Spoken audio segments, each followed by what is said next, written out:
Yo, what is up everybody, Gay Hamster here. Quick disclaimer before the video, I was very intoxicated during it, and for some of the editing, I didn't find the video that funny, but I already put a lot of time into it, so I'm giving you a supercut right here. If you want to see the full video, just let me know and I'll fucking post it, I don't care. Okay, bye.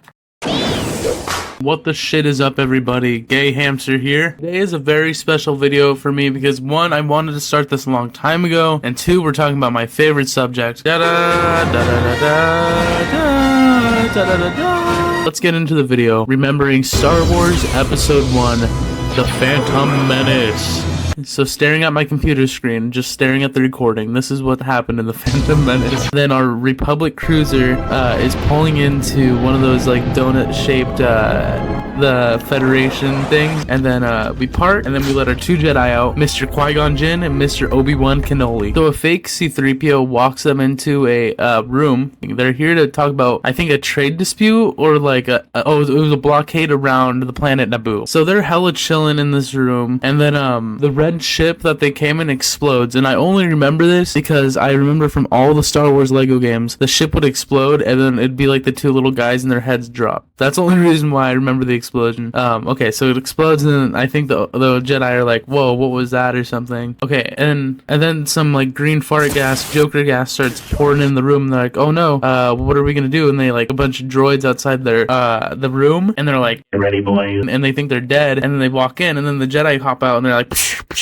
and then they're cutting them up. We're gonna take a short break for shot number 3. Let's hear if this cork can pop up on the mic.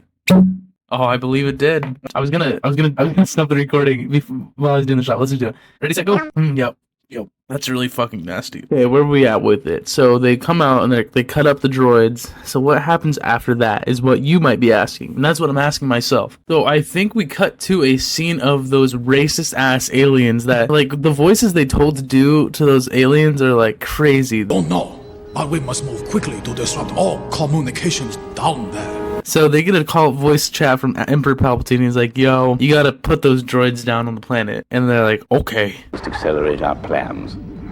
Begin landing our troops. I think that Obi-Wan and not General Grievous, fucking Obi-Wan and Qui-Gon Jinn, they hear this and they're like, oh no, we gotta go warn the planet, and they go down to the planet of Naboo. I think they land with them and then get separated. They start hearing the AATs roll in, and they're starting to push down all these trees and shit. Then, my favorite character, Mr. Jar Jar Binks, Mr. called Jar Jar Binks. Mr. Your humble servant. and then I think he tells them, hey, we need help. We need to go save, we need to save Naboo, question mark? I don't remember. So that's why they were there. And then he's like, oh, I can show you my village. And they put in their little mouth breathers, and they jump into the water. And Jar Jar does a big, huge jump into the water because he's a Sith Lord. That's some Star Wars lore you might not know. A bubble village underneath the water. It's so cool. It's so awesome. So we're brought to the big Gungan guy. What's his name? Come on. He's not even a Gungan, really. To Naboo. We must warn them. We shall no like He's fucking like a frog. We shall no care about Naboo.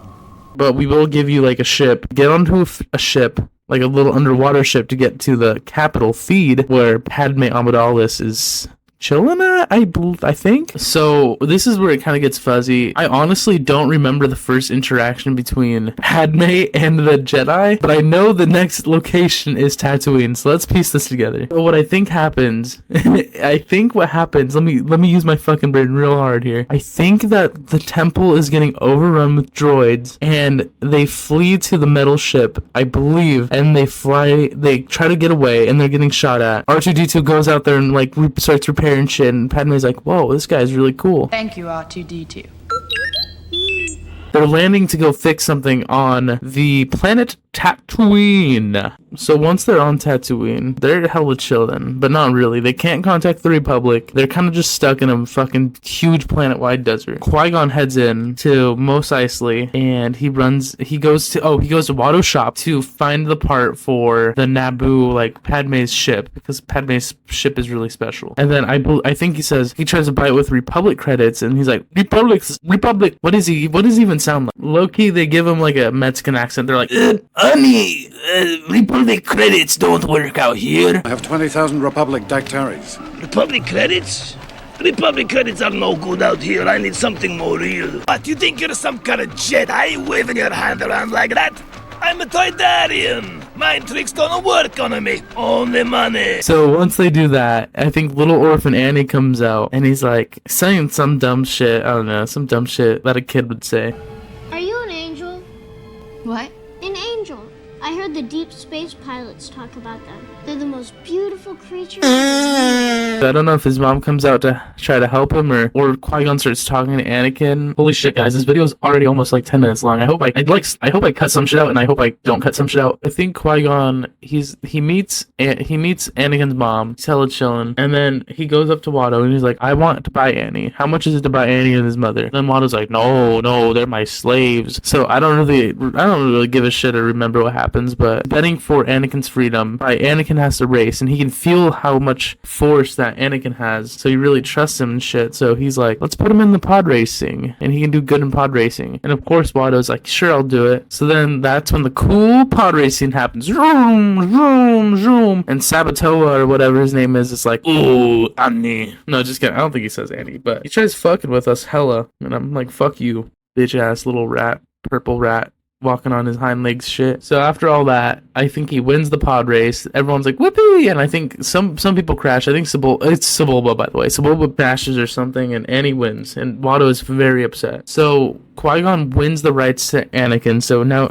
Qui-Gon has a little slave child, and he has his part. He's all fixed up. But the thing is, there was a little probe droid following them, owned by a Sith apprentice. And they all start heading to the ship when fucking Darth Maul on a motorcycle comes up, and he jumps off. So Qui-Gon and him start duking it out, and the ship starts to take off, and then I think Qui-Gon jumps into the ship, or something happens, and then they fly away. Yippee! I would think that they would try to contact Coruscant, or go to Coruscant, or something like that, but for some reason I don't think that happens. I think they end up going back to Theed for some reason. And for you people who are not keeping up, Theed is the capital of the planet Naboo, the last place they were at. So they have to fly back over there. So once they get into the hangar, they meet up with a bunch of guards and shit, and Qui-Gon goes like, stay here, to Anakin, the fucking 9-year-old child, and he puts him in like a Naboo starfighter, and they leave. They go to do some shit. So this is gonna be difficult because I think there's two scenes happening at once right here. So I think Anakin's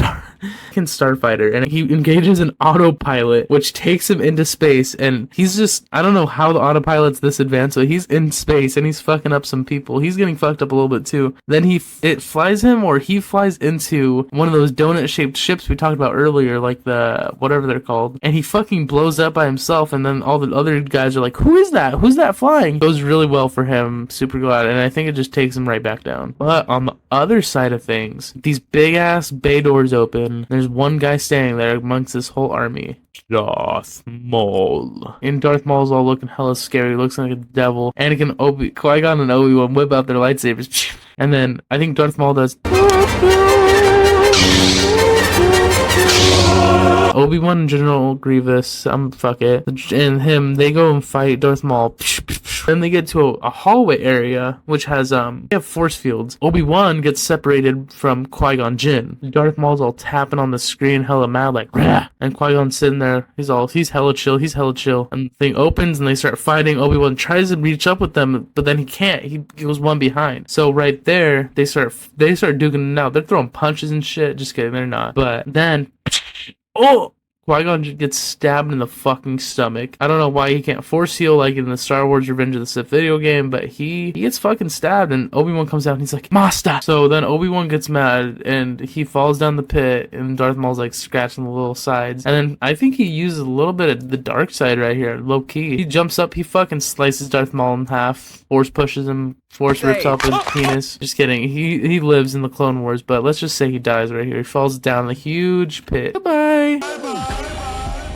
So Jar Jar has his own little fight right here. All the droids are coming in. They have a goofy little fight, and I'm pretty sure. Oh my god. Okay, this is the two parts that were going together. Anakin. Okay. Oh, I remember everything now. So Jar Jar is having this fight, and all the droids are like low key fucking him up. I think they catch him at the very end. But then when they're about to get executed or some shit, Anakin is the one who destroys the central command of like where the droids are connected to. So they all like power off right away because he blew up this thing. So that's where Jar Jar Jar ended up somehow. I don't even remember how we got there. So they kill all Anakin kills all the droids for that battle. I just needed to get that out of the way. So I think honestly after that they burn Qui-Gon's body and they're looking all hella sad and shit. And then at Coruscant, Yoda is talking to Obi-Wan's talking to Yoda, and he's like, I don't know what to do. Like, I'm young, I can't do this shit. And Yoda basically just says, you have the right to do this shit or something. So Obi-Wan's now has a Padawan apprentice, Anakin Skywalker. And you know, I think that's the end of the movie. I know that at the very end they hand a big purple globe. I think Padme hands a big purple globe to the Naboo leader, whatever his name was, and everyone's like, yippee! And then the end music goes like this.